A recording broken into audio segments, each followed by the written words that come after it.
거듭남은 우리에게 있어서 가장 중요한 문제입니다. 왜냐하면 거듭남은 영혼에 관한 문제이기 때문입니다. 여러분, 모든 사람 안에 있는 영혼은 불멸합니다. 불멸하다는 것이 어떤 의미를 갖고 있습니까? 영원하다라는 것이겠죠. 인간이란 존재는 이 세상 사람들이 생각하는 것처럼 소멸되거나 끝이 없습니다. 때로 정말로 안타까운 일이지만 스스로의 목숨을 끊어 끝을 맺고자 하는 자들이 있지만, 안타깝게도 모든 인간은 불멸합니다. 성경은 모든 사람이 각각 의인의 부활과 악인의 부활이 있다고 가르칩니다. 다시 말해서 어떤 모양이든지 모든 사람은 영원한 삶을 살게 된다는 것입니다. 그런데 문제는 이 영원한 삶이 거듭남을 기준으로 나뉘게 된다는 것입니다. 거듭난 자는 복의 근원이신 하나님과 함께하는 아름답고 영광스러운 삶을 영원토록 살게 되고, 거듭나지 못한 자는 하나님 나라 밖으로 버려져서 끝나지 않을 저주스러운 삶을 살아가게 됩니다. 이처럼 거듭남은 가벼운 문제가 아닙니다. 인간에게 있어서 가장 중요하게 생각해야 할 문제가 거듭남이라는 것이죠. 정말 내 몸의 건강보다도, 내가 소유한 것들보다도, 심지어는 혈육보다도 중요한 문제입니다. 이 자리에 모인 우리들도 정말 이 문제에 대해서 확고해야 할 것입니다. 성경은 우리에게 거듭남에 관하여 확신이 있어야 한다고 가르칩니다. 요한일서와 히브리서는 이렇게 말하고 있는데요, 내가 하나님의 아들의 이름을 믿는 너희에게 이것을 쓰는 것은 너희로 하여금 너희에게 영생이 있음을 알게 하려 함이라. 우리가 시작할 때에 확신한 것을 끝까지 견고히 잡고 있으면 그리스도와 함께 참여한 자가 되리라. 여러분, 성경은 확신을 가져야 한다라고 가르칩니다. 어설프게 알고 그냥 의심이 있는 가운데 믿는 것이 아니라 확신 가운데 서야 한다는 것입니다. 영생, 곧 이 거듭난 생명이 나에게 있음을 확신해야 한다는 것이죠. 어떻습니까? 우리 이 자리에 모인 우리 지체들은 정말 거듭나셨습니까? 이 대답을 가볍게 생각하시거나 대강 지나가시면 안 됩니다. 진지하게 이 물음을 성경 안에서 찾고 확신 안에 거하여야 한다는 것이죠. 왜냐하면 이 거듭남이 영혼을 가르는 중대한 분기점이기 때문입니다. 자, 그렇다면 우리는 어떻게 거듭날 수 있을까요? 또한 우리는 어떻게 확신에 이르게 되는 것입니까? 결론적으로 성경은 이 모두가 하나님의 말씀을 통하여 라고 답합니다. 지난 시간 우리는 거듭남이란 하나님의 말씀, 곧 씨앗을 통하여 열매로 맺어지게 됨을 함께 살펴보았습니다. 성령 하나님께서 우리 가운데 선포된 말씀을 방편으로 하여서 거듭난 생명을 발화시키시는 것입니다. 확신 또한 마찬가지죠. 사도 요한은 자신이 성경을 기록한 이유를 너희로 하여금 너희에게 영생이 있음을 알게 하려 함이라 라고 기록하였습니다. 다시 말하여 하나님의 말씀을 통하여서 성도들을 확신에 이르게 하기 위하여 이 성경을 기록하였다라는 것이죠. 이처럼 거듭남의 시작과 확신 등 모든 것은 하나님의 말씀을 통하여 이루어지게 됩니다. 자, 그런데 우리가 좀 더 주의하여 생각해 볼 것이 있습니다. 그러면 우리를 거듭나게 하고 확신에 이르게 하는 그 말씀은 과연 무엇인가 하는 것입니다. 우리를 거듭나게 하고 확신에 이르게 하는 말씀은 정말로 주의 깊게 생각해 보아야만 합니다. 예수께서 이 요한복음 3장에서 니고데모를 향하여서 내가 진실로 내게 말하노니 내가 거듭나야 하겠다라고 강조하셨죠. 이 말씀을 굉장히 엄숙하고 단호하게 말씀하셨습니다. 그런데 그 거듭남에 관한 말씀을 하신 뒤에 그 뒤에 예수님은 어떤 말씀을 니고데모에게 증거하셨을까요? 거듭나야 하겠다라고 말씀하신 뒤 예수님은 곧이어 십자가의 복음을 선포하셨습니다. 니고데모에게 거듭남을 강조하신 뒤 곧바로 하늘에서 내려온 인자가 십자가 위에 높이 들려야 한다라고 말씀하신 것이죠.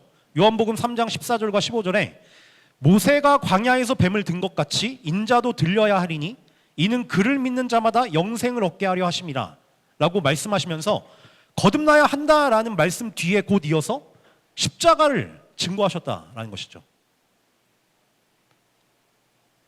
주님께서 거듭남을 강조하신 뒤에 곧 이어서 십자가에서 자신이 이루실 복음을 선포하셨다는 것은 결코 우연이 아닐 것입니다. 다시 말해서 사람을 거듭나게 하는 방편인 하나님의 말씀은 무엇보다도 그리스도의 복음을 나타내는 것인 것을 알게 해주는 말씀이라는 것이죠. 성령 하나님께서 역사하셔서 사람에게 영원한 생명을 인택해 하시는 그 말씀은 그리스도의 복음이라는 것입니다.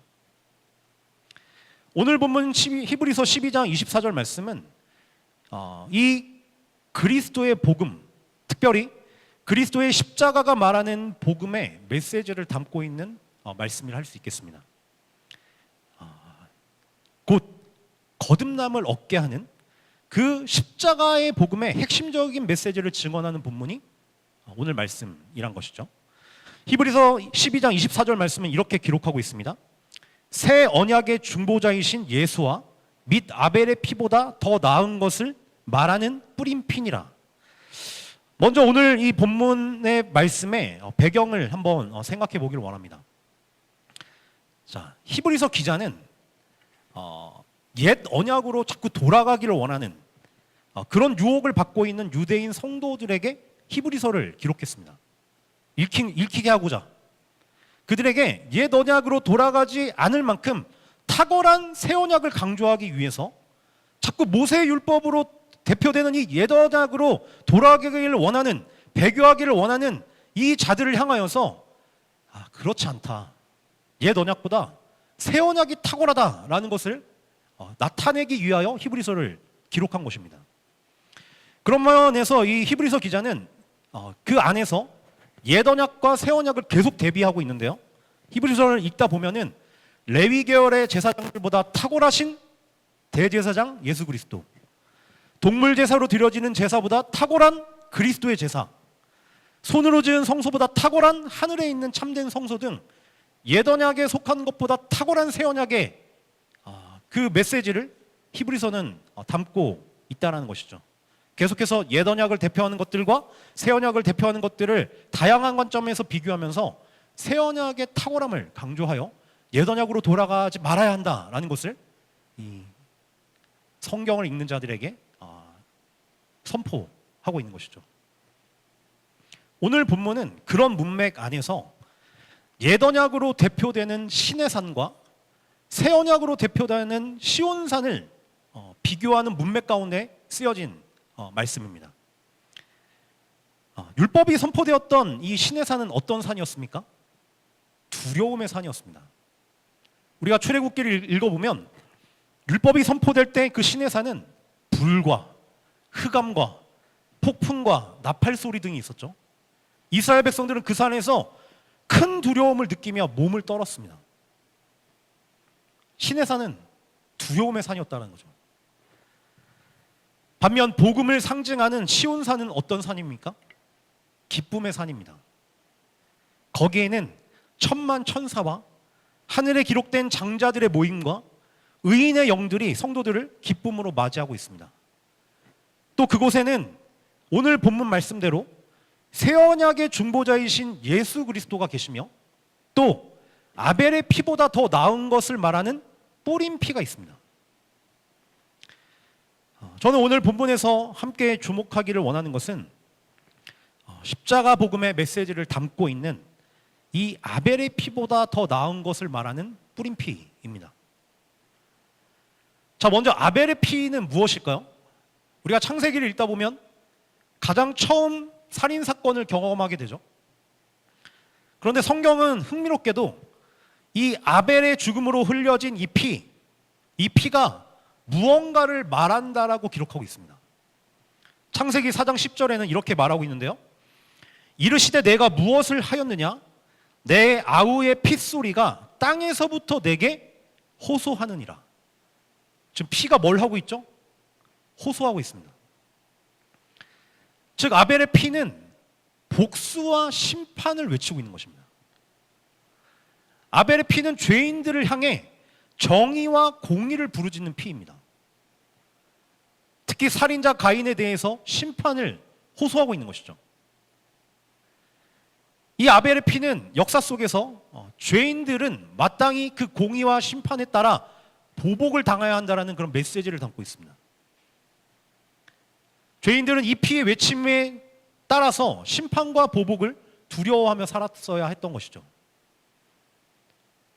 자, 그런데 신의 산이 아닌 시온산에는 무엇이 있는 것입니까? 시온산에도 아벨의 피와 같이 뿌려진 피가 있습니다. 그런데 이 피는 성경의 기록에 의하면 아벨이 흘린 피보다 더 나은 것을 말하는 뿌린 피입니다. 자, 중요한 것은 더 나은 것을 말한다는 것입니다. 아벨의 피는 죄인들을 향해 공의와 정의를 외치지만 시온산에 있는 이 그리스도의 피는 그보다 더 나은 것을 말한다는 것입니다. 자, 그렇다면 시온산에 있는 이 그리스도의 피가 우리에게 말하는 것은 아벨의 피보다 어떤 것이 더 나은 것일까요? 분명히 아벨의 피보다 더 나은 것을 말하는 뿌린 피라고 하였는데 무엇이 더 나은 메시지를 담고 있을까요? 그리스도의 십자가의 그 흘리신 보혈에 관한 메시지는 정말 다양한 내용을 담고 있을 것입니다. 그 중에서도 저는 오늘 본문을 중심으로 하여서 두 가지를 함께 성도 여러분과 함께 상고해 보기를 원하는데요. 첫 번째는 이 피가 죄의 실체를 말한다는 것입니다. 이 피는 단순히 아벨의 피와 같이 죄를 지었으면 보복과 심판을 당해야 한다를 외치는 피가 아니라 이 피는 죄의 실체를 드러나게 하며 정면으로 마주하게 하는 더 나은 것을 말하는 피라는 것입니다. 뿌려진 피라는 표현은 검붉고 강렬한 메시지를 우리에게 가져다 주죠. 그리스도께서 나무 위에 달리셔서 이 땅을 향해 뿌리신 피는 우리에게 죄라는 것이 도대체 무엇인가, 도대체 얼마나 끔찍한 것인지를 호소하고 있습니다. 자, 그 내용에 대해서 지금부터 한번 살펴봅시다. 율법에서 피는 생명을 상징하죠. 그러므로 피가 뿌려졌다는 것은 생명이 들여졌다는 것을 의미합니다. 옛 언약의 때에 이스라엘 백성들은 유월절이 되면 무엇을 하였습니까? 어린 양의 피를 문설주와 임방에 발랐습니다. 그러므로 이 어린 양의 피를 대가로 하여서 죽음이 자신들에게 지나갔음을, 유월되었음을 기념한 것이 유월절이죠. 어린 양의 피로 말미암아. 또한 이스라엘 백성들은 다양한 제사에서 피를 뿌렸습니다. 속죄 제사, 속건 제사, 화목 제사 등을 드릴 때 제단과 성소 안에 제물의 피를 뿌렸습니다. 본래 죄를 지은 자신들이 죽었어야 했는데 이 제사라는 은혜의 방편을 통해 제물의 생명과 피로써 대신하게 하신 하나님의 그 은혜의 방식대로 피를 뿌린 것입니다. 수없이 많은 피가 땅에 뿌려졌겠죠. 셀 수 없이 많은 제사를 반복하면서 제물들의 피가 땅에 뿌려졌을 것입니다.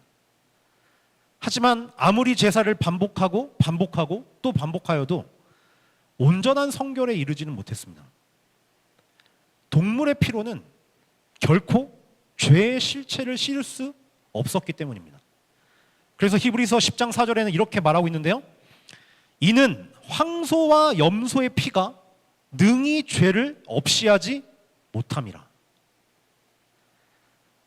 여러분, 한 사람이 단 하루의 죄를 지었다고 가정해 봅시다.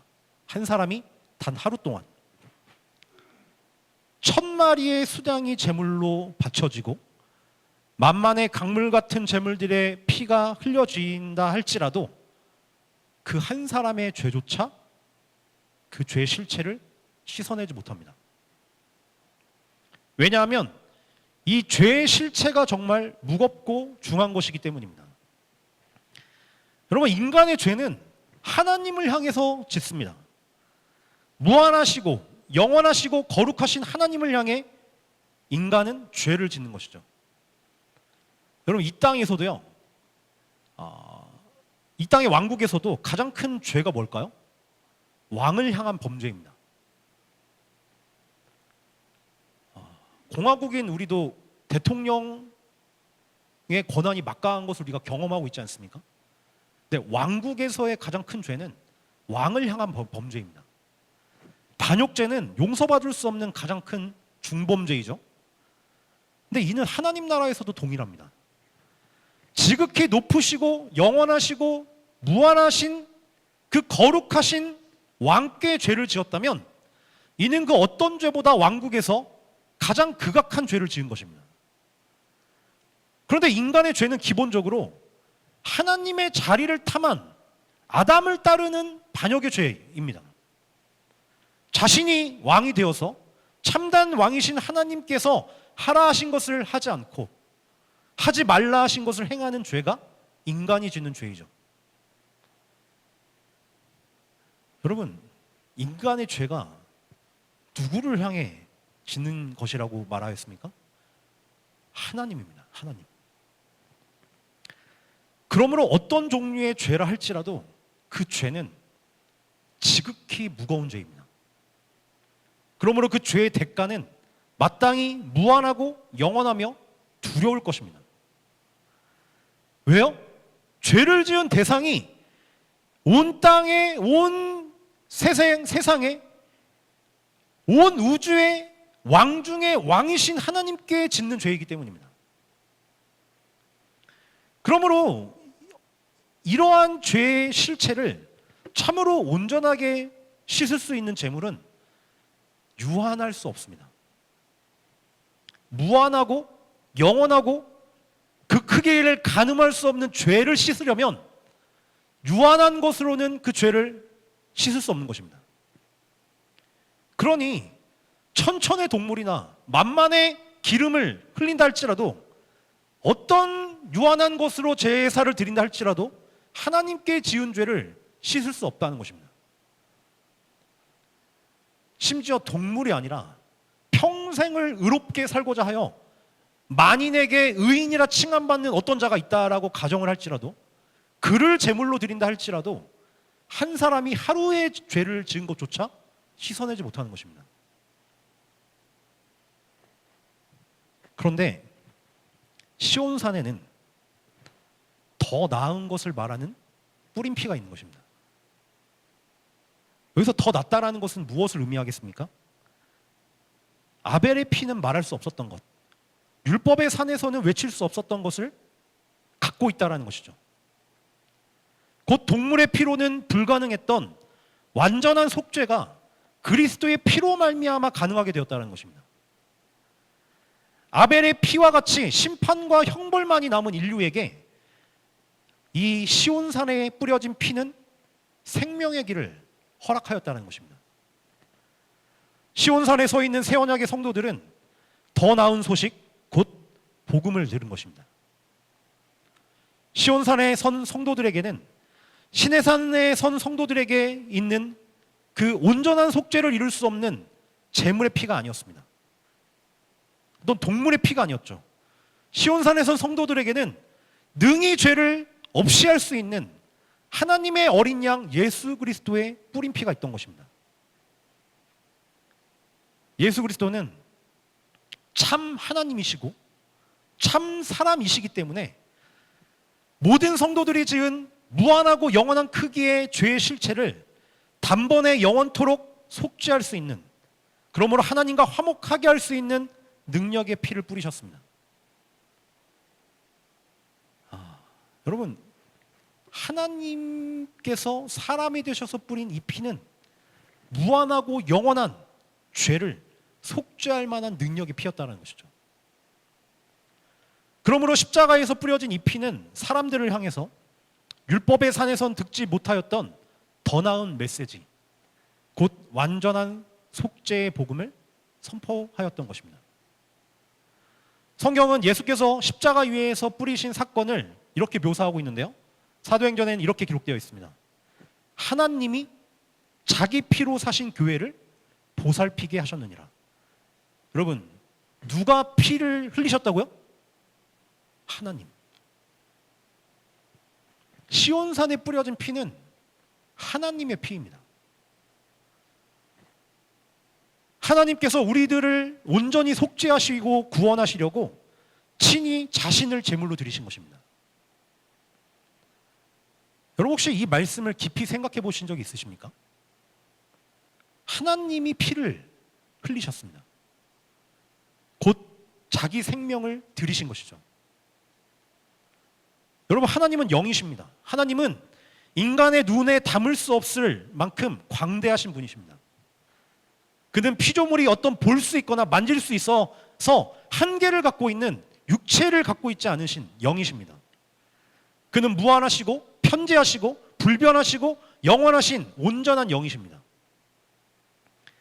그런데 그런 하나님께서 친히 우리의 죄를 속하시기 위하여 육신을 입고 피를 뿌리셨습니다. 아기로 태어나셨고 구유에 누이셨습니다. 그렇게 하늘 높은 곳에 계셨던 그분이 무한히 자신을 낮추고 또 낮추셔서 죄인들과 함께 하셨고 때가 참에 영원한 속죄의 피를 이 땅에 뿌리심으로 복음을 선포하셨습니다.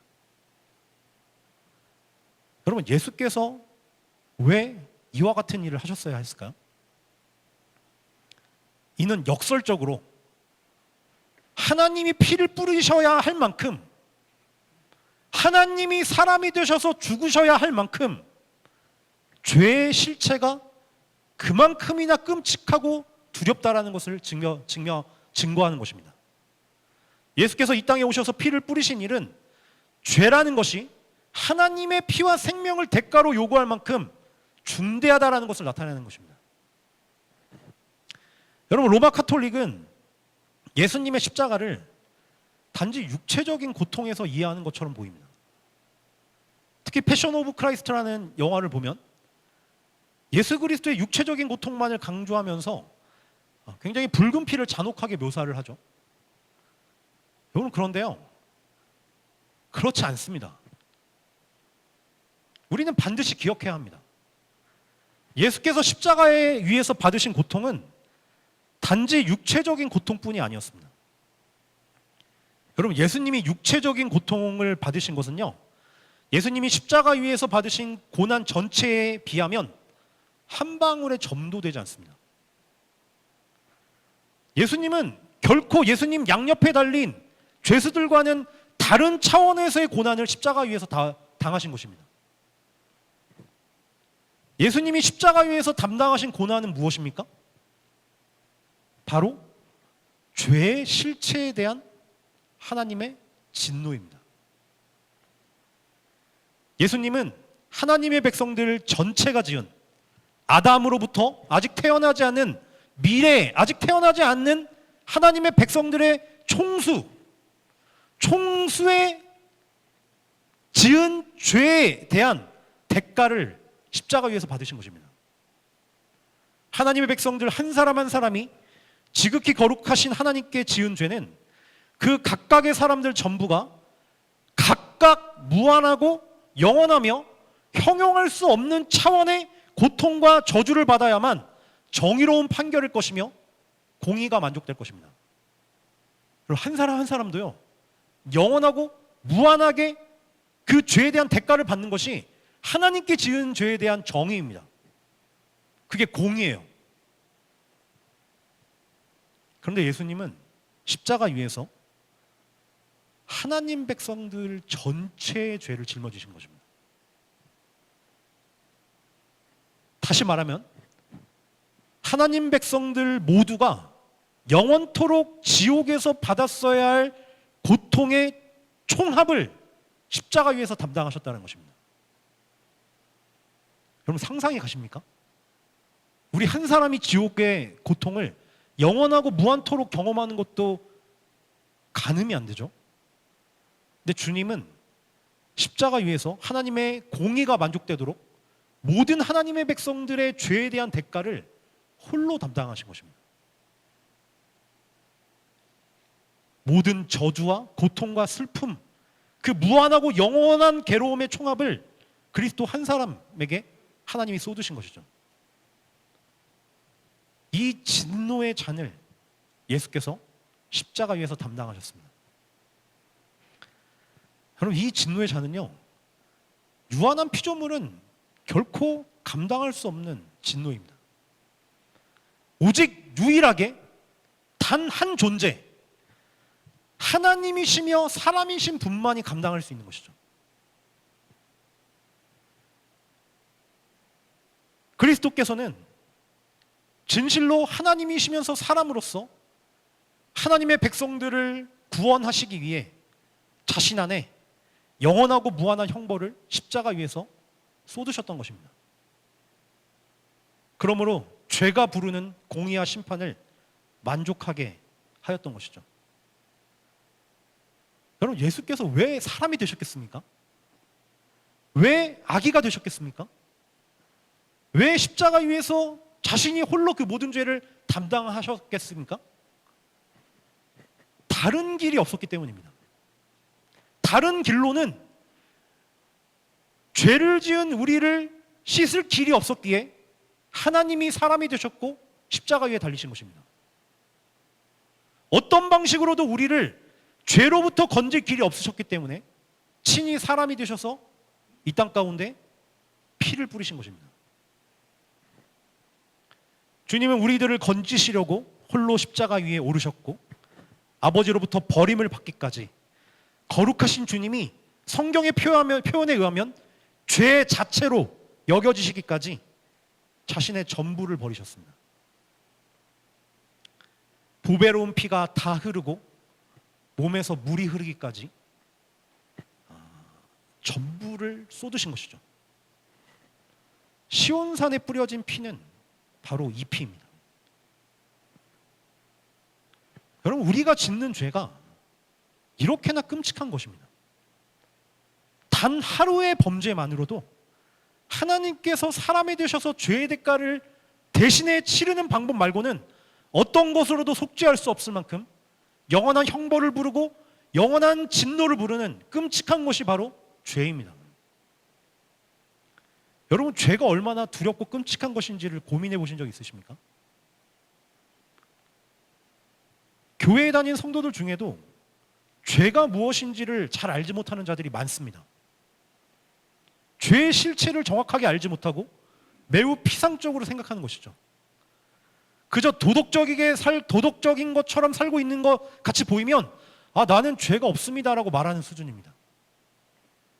하나님이 하라 하신 것을 온전히 행하지 않고 하나님께서 하지 말라 하신 것을 행하는 그 모든 일들을 대수롭지 않게 생각하는 것이죠.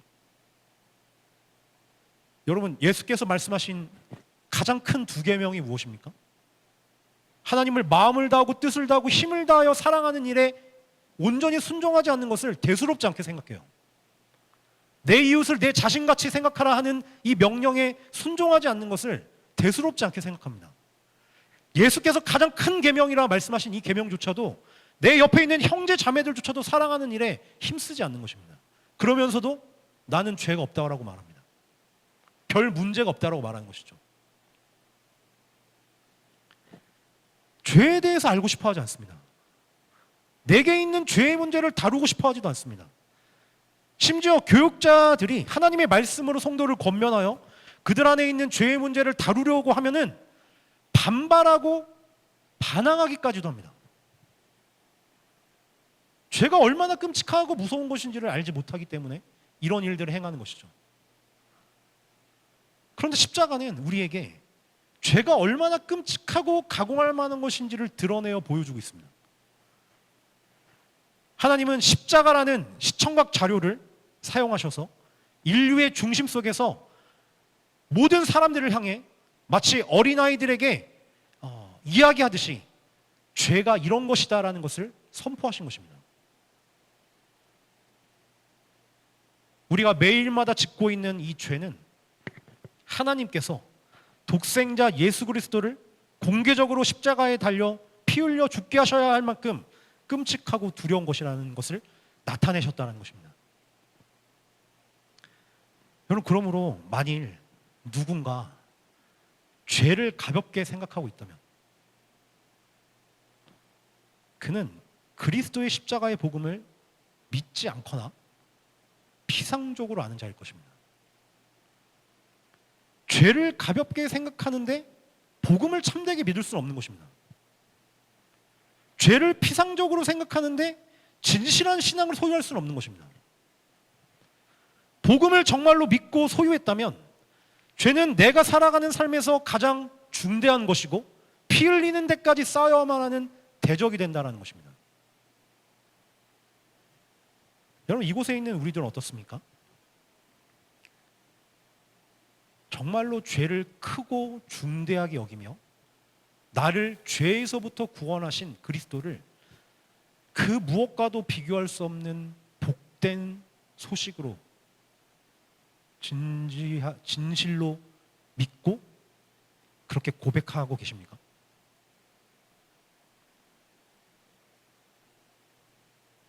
여러분,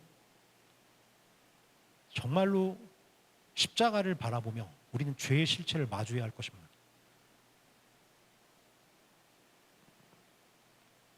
자, 이처럼 시온산에 뿌려진 피는 분명히 아벨의 피보다 더 나은 것을 말하는 피입니다. 그렇다면 그 피가 선포하는 두 번째 메시지는 무엇일까요? 하나님의 은혜와 사랑을 말한다는 것입니다. 이 뿌려진 피는 하나님의 은혜와 사랑을 선포하는 피입니다.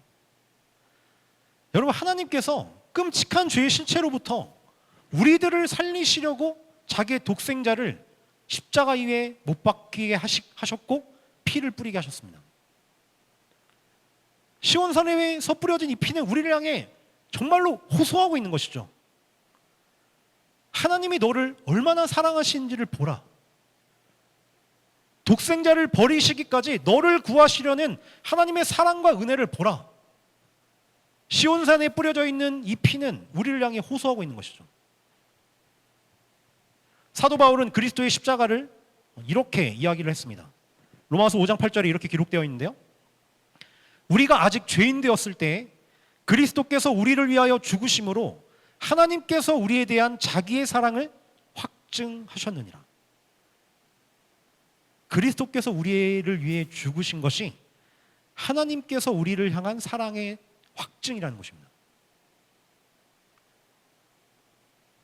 여러분, 우리들은요, 저를 포함해서 정말 끔찍한 죄인입니다.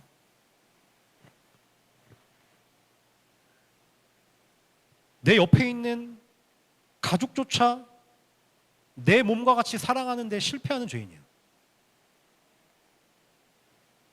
하나님께 예배하는 자리에서조차 하나님을 경외하지 못하는 죄인입니다. 십계명에 있는 모든 말씀을 문자적으로는 지키는 듯 보이지만 그 십계명이 말하는 핵심적인 내용은 어기는 자들이죠. 정말로 구더기 같고 아골 골짜기에서 불태워질 쓰레기와 같은 자들이 우리의 존재입니다. 우리는 거룩하신 하나님께 역겨움을 주고 분노를 일으키며 혐오감을 주는 죄악으로 뒤덮여져 있는 인생입니다. 여러분, 흙으로 지음받은 피조물인 우리가 창조주와 같이 되려고 반역했습니다. 여전히 첫사람 아담이 그러했듯이 우리는 보암직하고 먹음직한 것들을 쫓느라 하나님의 왕권을 인정하지 않습니다. 그리스도의 주되심을 인정하지 않는 것이죠. 하나님은 그와 같이 추악한 우리들을 건지시려고 영원토록 기쁨이시며 웃음이시며 전부이신 독생자를 내오셨습니다. 우리들을 건지시려고 예수 그리스도를 십자가 위에 못 박게 하셨고 그 위에 우리가 감당해야 했을 영원한 지옥과 무한한 감옥과 참혹한 저주를 모두 쏟으신 것입니다.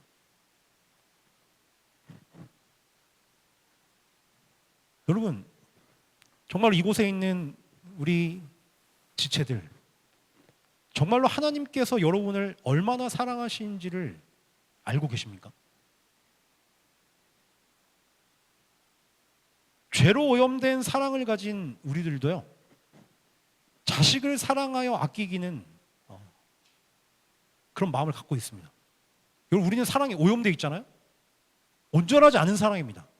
그런데도 자식을 사랑할 줄 아는 마음은 갖고 있습니다.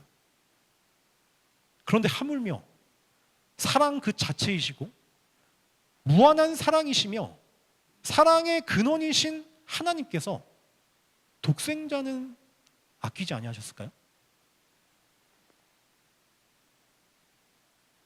무한히 독생자를 사랑하는 성부께서 흙으로 지어진 우리들, 피조물인 우리들, 심지어 그 피조물이 하나님께 반역하여 하나님께 반역의 화살을 쏜 우리들, 모든 것에 하나님께 등을 돌리고 끊임없이 하나님을 떠나려고 발버둥치는 우리들, 그런 비루한 우리들을 위해서 영원한 기쁨이며 웃음이셨던 독생자를 십자가 위에 못 박게 하신 것입니다. 왜요? 그 한 가지 길밖에는 우리들을 죄에서 건질 수 있는 방법이 없었기 때문입니다.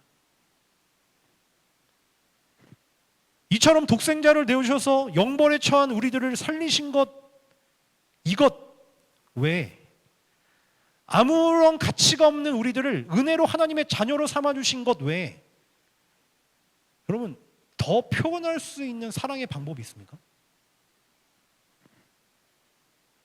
하나님은 십자가 위에서 자기의 사랑을 확증하셨습니다. 말로서가 아니라 아들을 내어주시는, 역사 속에서 아들을 내어주시는 이 실제적인 사랑으로 확증하신 것이죠. 여러분, 그런데 여러분 정말 여기서 부인할 수 없을 만큼 하나님이 나를 사랑하신다는 것을 깊이 공감하고 감사하고 이것을 찬송하며 기뻐하고 계십니까? 혹시 돈과 집과 차와 어떤 직장과 건강과 어떤 자녀의 축복과 이런 것들이 있어야만 하나님이 여러분들을 사랑하신다고 인정하고 있는 것은 아닙니까? 여러분, 하나님께서요, 자기의 독생자를 죄인이었던 우리들을 위해 내오셨습니다. 하나님이요. 여기선 하나님이십니다.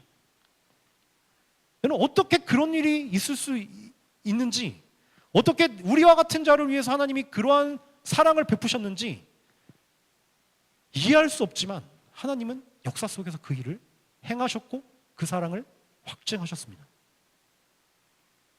이와 같이 하나님께서 행하신 은혜와 사랑에 관한 소식, 그것이 복음이죠. 죄인들이 들을 수 있는 가장 아름답고 복된 소식이 바로 복음입니다. 거듭남이란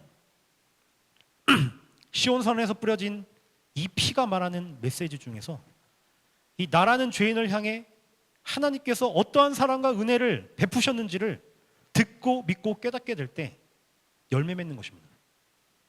이 그리스도의 십자가의 복음을 듣고 믿고 깨닫게 될 때 잉태되는 것이 바로 생명이라는 것입니다.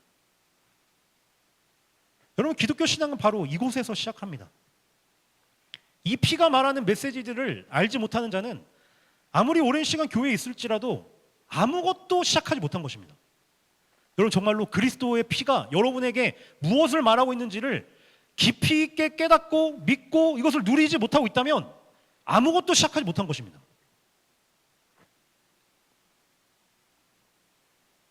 제자리 걸음을 하고 있는 것이죠. 아니, 오히려 더 천국에서 더 뒤로 물러나는 일을 행하고 있는 것입니다.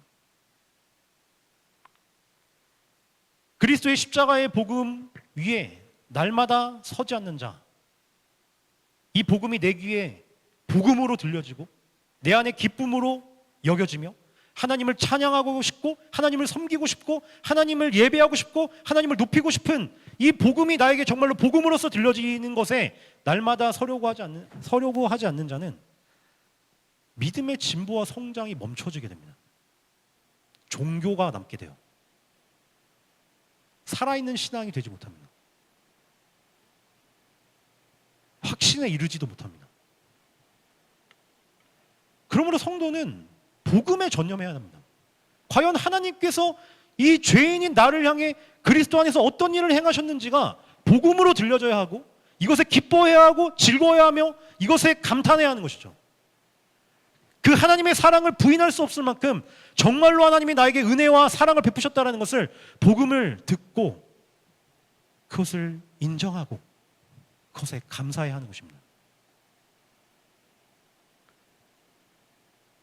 십자가에서 뿌려진 피, 거기서 외쳐지는 하나님의 은혜와 사랑이 정말로 얼마나 우리에게 큰지를 보아야 하는 것입니다.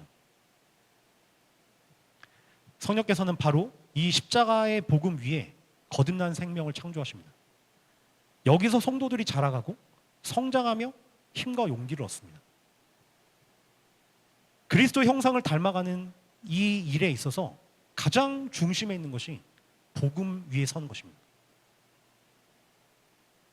복음을 여러분들이 들을 때, 그리스도의 그 행하신 일을 들을 때 무덤덤하다면, 거기에서 죄의 실체도 두려워하지 않게 되고 하나님이 나에게 베푸신 일에 대해서도 크게 감사하는 일을 잃어버렸다면 정말로 두려워하셔야 되는 것입니다. 여러분, 아기가 해가 지나는데 자라지 않으면 어디 가야 됩니까? 병원에 가야죠. 큰일 나는 겁니다. 그런데 거듭난 생명이 태어난 잉태된 성도가 자라지 않는다면 심각한 병에 걸린 것입니다. 정말로 치료해야 되는 것입니다. 회복해야 하는 것이죠. 자라가야 하는데 자라지 않는다는 것은 정말로 두렵고 두려운 일이라는 것입니다. 하나님께서 우리에게 그리스도를 주셔서 여기에 모인 우리들이 영원토록, 정말로 영원토록 하나님 나라에서 하나님이란 복과 선과 은혜를 누리며 살게 되었습니다. 이 땅에 있는 많은 사람들, 우리의 선조들조차 누리지 못했던 그 복을 우리와 같은 죄인이 값없이 은혜로 받아 누리게 되었습니다. 정말 놀라운 일 아닙니까? 저는 가끔 제가 우리 가족 중에 어떻게 믿게 되었는지를 돌아볼 때 어떻게 나와 같은 자가 예수를 믿게 되었을까 꼬집어 볼 때도 있습니다.